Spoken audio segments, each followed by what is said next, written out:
Hi ಎಲ್ರಿಗೂ ನಮಸ್ಕಾರ. ನೀವು ನೋಡ್ತಾ ಇದ್ದೀರಾ ಸ್ಪೀಡ್ ಪ್ಲಸ್ ಕರ್ನಾಟಕ. ನಾನು ನಿಮ್ಮ ಮಂಜುಗೌಡ. ಡಾಕ್ಟರ್ ರಾಜ್ಕುಮಾರ್ ಅವರಿಗೆ ಸಂಬಂಧಪಟ್ಟಂತಹ ಒಂದು ಅನ್ಟೋಲ್ಡ್ ಸ್ಟೋರಿನ ನಾನು ನಿಮ್ಮ ಮುಂದೆ ಇವತ್ತು ಪ್ರಸ್ತುತಪಡಿಸ್ತಾ ಇದ್ದೀನಿ.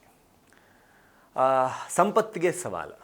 ಈ ಸಿನಿಮಾ ಬಗ್ಗೆ, ಈ ಸಿನಿಮಾದಲ್ಲಿರುವ ಹಾಡುಗಳ ಬಗ್ಗೆ, ಈ ಚಿತ್ರದಲ್ಲಿ ಅಣ್ಣ ಅವರ ಅಭಿನಯ, ಮಂಜುಳಾ ಅವರ ಅಭಿನಯ, ವಜ್ರಮುನಿ ಅವರ ಅಭಿನಯದ ಬಗ್ಗೆ ಎಲ್ರಿಗೂ ಗೊತ್ತಿರುವಂಥ ವಿಚಾರ. ಈಗಿನ ಜನ್ರೇಷನ್ಗೆ ಗೊತ್ತಿಲ್ಲದೆ ಇರ್ಬೋದು, ಬಟ್ 90s ಕಿಡ್ಸು, ನಮ್ಮಪ್ಪ, ನಮ್ಮಮ್ಮ, ನಮ್ಮ ಅಜ್ಜಿ, ನಮ್ಮ ತಾತ ಎಲ್ರಿಗೂ ಕೂಡ ಈ ಸಿನಿಮಾ ಬಗ್ಗೆ ಗೊತ್ತು. ಅಷ್ಟರ ಮಟ್ಟಕ್ಕೆ ಕ್ರೇಜನ್ನು ಹುಟ್ಟುಹಾಕಿ ಕನ್ನಡ ಚಿತ್ರರಂಗದಲ್ಲಿ ಒಂದು ದೊಡ್ಡ ಮಟ್ಟದಲ್ಲಿ ಯಶಸ್ಸನ್ನು ಕಂಡಂತಹ ಚಿತ್ರ, ಸೂಪರ್ ಡೂಪರ್ ಹಿಟ್ ಚಿತ್ರ ಸಂಪತ್ತಿಗೆ ಸವಾಲು. ಈ ಚಿತ್ರದಲ್ಲಿ ಒಂದು ಹಾಡಿದೆ.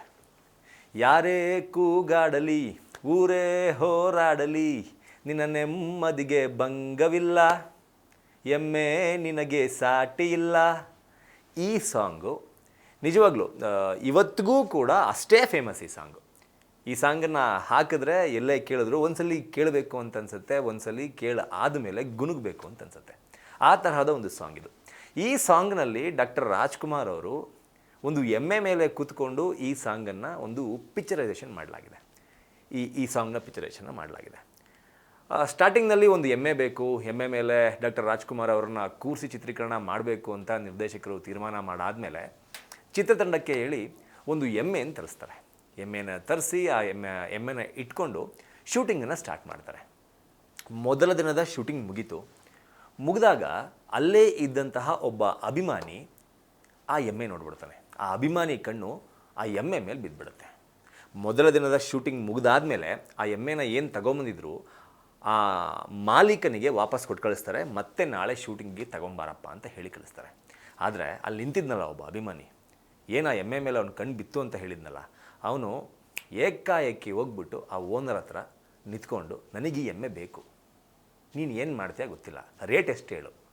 ಅಂದರೆ ಆ ಎಮ್ಮೆಯ ಮಾಲೀಕ ಏನು ರೇಟ್ ಅಂದರೆ 1 to double ರೇಟ್ ಕೊಟ್ಟು ತಗೊಳ್ಳೋದಕ್ಕೆ ಕೂಡ ಆ ಅಭಿಮಾನಿ ರೆಡಿಯಾಗಿದ್ದ. Okay fine. ಎರಡನೇ ದಿನ ಸ್ಟಾರ್ಟ್ ಆಯಿತು. ಶೂಟಿಂಗ್ ಮಾಡಬೇಕು, ಅದೇ ಸಾಂಗ್ನ ಶೂಟಿಂಗ್ನ ಕಂಟಿನ್ಯೂ ಮಾಡಬೇಕು. ಎಮ್ಮೆ ಇಲ್ಲ. ಹೋಗ್ತಾರೆ, ಆ ಮನೆ ಎಮ್ಮೆ ಮಾಲೀಕನೂ ಇಲ್ಲ, ಎಮ್ಮೆನೂ ಇಲ್ಲ. ಸೊ ವಿಚಾರಿಸ್ತಾರೆ ಎಲ್ಲೋಯ್ತು ಅಂತ, ಪತ್ತೆ ಇಲ್ಲ. ಅದು ಚಾಮರಾಜನಗರದ ನಿಯರ್ ಬೈ ಇರುವಂತಹ ಒಬ್ಬ ಅಭಿಮಾನಿ ಬಂದು ಮಾಡಿರುವಂತಹ ಕೆಲಸ ಇದು. ಓಕೆ ಹುಡುಕ್ತಾರೆ. ಹುಡುಕಾದ್ಮೇಲೆ ವಿಚಾರ ಗೊತ್ತಾಗುತ್ತೆ, ಡಾಕ್ಟರ್ ರಾಜ್ಕುಮಾರ್ ಅವರು ನಿನ್ನೆ ಆ ಎಮ್ಮೆ ಮೇಲೆ ಕೂತ್ಕೊಂಡು ಒಂದು ಸಾಂಗ್ನ ಶೂಟಿಂಗ್ ಮಾಡಿದ್ರು ಅನ್ನುವ ಏಕೈಕ ಕಾರಣಕ್ಕೆ 1 to double ದುಡ್ಡನ್ನು ಕೊಟ್ಟು ಆತ ಆ ಎಮ್ಮೆಯನ್ನು ಖರೀದಿ ಮಾಡ್ಕೊಂಡೆ ತಗೊಂಡೋಗ್ಬಿಟ್ಟಿರ್ತಾನೆ. ನೆಕ್ಸ್ಟ್ ಡೇ ಶೂಟಿಂಗಿಗೆ ಎಮ್ಮೆ ಇಲ್ಲ. ಅಂದರೆ ಒಬ್ಬ ಸ್ಟಾರ್ ನಟ ಉಪಯೋಗಿಸಿದ ವಸ್ತುಗಳ ಮೇಲೆ ಅದು ಯಾವುದಾದ್ರೂ ಆಗಿರಲಿ, ಅದರಲ್ಲೂ ಅಣ್ಣವರು ಲೆಜೆಂಡರಿ ಆ್ಯಕ್ಟರ್ ಉಪಯೋಗಿಸಿದಂತಹ ವಸ್ತುಗಳ ಮೇಲೆ ಅವರ ಅಭಿಮಾನಿಗಳಿಗೆ ಎಷ್ಟು ಕಾಳಜಿ ಇತ್ತು. ನಮ್ಮ ಅಣ್ಣವ್ರು ಕೂತಿರೋ ಎಮ್ಮೆ ಗುರು ಇದು, ಈ ಎಮ್ಮೆ ಮೇಲೆ ನಮ್ಮ ಅಣ್ಣವ್ರು ಕೂತಿದ್ರು ಗುರು, ಅದೊಂದು ಗ್ರೇಡು. ತಗೊಂಡೋಗಿ ಅವ್ರೂರಿಗೆ ತಗೊಂಡೋಗಿ ಅವರಲ್ಲಿ ಈ ಎಮ್ಮೆ ಎಲ್ಲರಿಗೂ ಪರಿಚಯ ಮಾಡಿಕೊಟ್ಟೆ. ಈ ಎಮ್ಮೆ ಯಾವ್ದು ಗೊತ್ತಾ, ಸಂಪತ್ತಿಗೆ ಸವಾಲು ಚಿತ್ರದಲ್ಲಿ ಡಾಕ್ಟರ್ ರಾಜ್ಕುಮಾರ್ ಅವರು ಯಾರೇ ಕೂಗಾಡಲಿ ಅಂತ ಎಮ್ಮೆ ಮೇಲೆ ಕೂತ್ಕೊಂಡು ಸಾಂಗ್ ಹೇಳಿದಾರಲ್ಲ, ಆ ಸಾಂಗಲ್ಲಿರೋ ಎಮ್ಮೆ ಇದೆ, ನಾನು ತಗೊಂಬಂದಿದ್ದೀನಿ. ಅದೊಂದು ಪ್ರೌಡ್ ಅವನಿಗೆ. ಸೊ ಆ ಕಾರಣಕ್ಕೋಸ್ಕರ ಅವನು ಎಮ್ಮೆನ ತಗೊಂಡೋಗ್ತಾನೆ. ಆದರೆ ಎರಡನೇ ದಿನ ಎಮ್ಮೆ ಇಲ್ದಲೇ ಸಂಪತ್ತಿಗೆ ಸವಾಲು ಚಿತ್ರತಂಡ ಪರದಾಡ್ಬಿಡುತ್ತೆ. ಹಂಗೂ ಹಿಂಗೂ ಎರಡನೇ ದಿನ ಮತ್ತೊಂದು ಎಮ್ಮೆನ ಕರ್ಕೊಂಬಂದು ಶೂಟಿಂಗಿಗೆ ಬಿಡ್ತಾರೆ. ಆದರೆ ಈ ವಿಚಾರ ಡಾಕ್ಟರ್ ರಾಜ್ಕುಮಾರ್ ಅವ್ರಿಗೆ ಗೊತ್ತಿರೋದಿಲ್ಲ. ಓಕೆ, ಎರಡನೇ ದಿನ ಶೂಟಿಂಗಿಗೆ ಬೇರೆ ಎಮ್ಮೆ ಬರುತ್ತೆ. ಬೇರೆ ಎಮ್ಮೆ ಮೇಲೆ ಡಾಕ್ಟರ್ ರಾಜ್ಕುಮಾರ್ ಅವರು ಹತ್ತಿ ಕೂತ್ಕೋತಾರೆ. ಕೂತ್ಕೊಂಡಿದ್ದ ತಕ್ಷಣ ರಾಜ್ಕುಮಾರ್ ಅವರಿಗೆ ಗೊತ್ತಾಗೋಗ್ಬಿಡುತ್ತೆ ಇದು ನಿನ್ನೆ ತಂದಿದ್ದಂತಹ ಎಮ್ಮೆ ಅಲ್ಲ ಅಂತ. ಅವರು ಗಾಬರಿಯಿಂದ ಕೆಳಗಿಳಿತಾರೆ. ಕೆಳಗಿಳಿದು ಇದು ನಿನ್ನೆ ತಂದಿರೋ ಎಮ್ಮೆ ಅಲ್ಲ, ನಿನ್ನೆ ತಂದಿರೋ ಎಮ್ಮೆ ಎಲ್ಲೋಯ್ತು. ರಾಜ್ಕುಮಾರ್ ಅವ್ರಿಗೆ ಹೆಂಗೆ ಗೊತ್ತಾಯಿತು ಅಂತಂದರೆ, ಅವ್ರು ಹೇಳ್ತಾರಂತೆ, ನಿನ್ನೆ ನಾನೇನು ಎಮ್ಮೆ ಮೇಲೆ ಕೂತಿದ್ದೆ, ಆ ಎಮ್ಮೆ ಮೇಲಿರುವ ಕೂದಲುಗಳು ಸಿಕ್ಕಾಪಟ್ಟೆ ಸಾಫ್ಟಾಗಿತ್ತು, ಆದರೆ ಈ ಎಮ್ಮೆ ಮೇಲಿರುವ ಕೂದಲುಗಳು ಸಿಕ್ಕಾಪಟ್ಟೆ ಚುಚ್ಚುತ್ತಾ ಇದೆ, ಕೂರಕ್ಕಾಗ್ತಾ ಇಲ್ಲ, ಇದು ನೆನ್ನೆ ತಂದಿರೋ ಎಮ್ಮೆ ಅಲ್ಲ, ನಿಜಾನ ಇಲ್ವಾ ಅಂತ ಕೇಳಿದಾಗ ಚಿತ್ರತಂಡ ಒಪ್ಕೊಳ್ಳುತ್ತೆ. ಹೌದು ಅಣ್ಣ, ಹಿಂಗೆ ನೆನ್ನೆ ತಂದಿದ್ದ ಎಮ್ಮೆ ಅಲ್ಲ ಇದು, ಇವತ್ತು ಕಷ್ಟಪಟ್ಟು ಇನ್ನೊಂದು ಎಮ್ಮೆನ ಹುಡ್ಕೊಂಡು ಬಂದಿದ್ವಿ.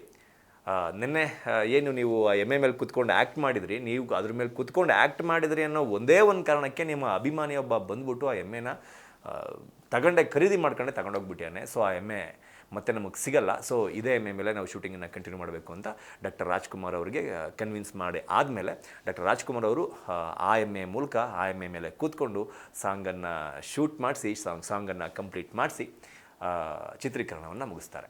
ಇದು ಡಾಕ್ಟರ್ ರಾಜ್ಕುಮಾರ್ ಅವರ ಸಂಪತ್ತಿಗೆ ಸವಾಲ್ ಚಿತ್ರದಲ್ಲಿನ ಯಾರೇ ಕೂಗಾಡಲಿ ಚಿತ್ರದಲ್ಲಿರುವ ಎಮ್ಮೆಯ ಹಿಂದಿರುವ ಒಂದು ಅನ್ಟೋಲ್ಡ್ ಸ್ಟೋರಿ. ಈ ಸ್ಟೋರಿ ಕೇಳಿದ್ರೆ ನಿಮ್ಗೆ ಏನನ್ಸುತ್ತೆ ಕಮೆಂಟ್ ಬಾಕ್ಸ್ ಮೂಲಕ ತಿಳಿಸಿ ಅಂತ ಹೇಳ್ತಾ ಈ ವಿಡಿಯೋನ ಮುಗಿಸ್ತಾ ಇದ್ದೀನಿ. ನಮಸ್ಕಾರ. Beat plus Karnataka.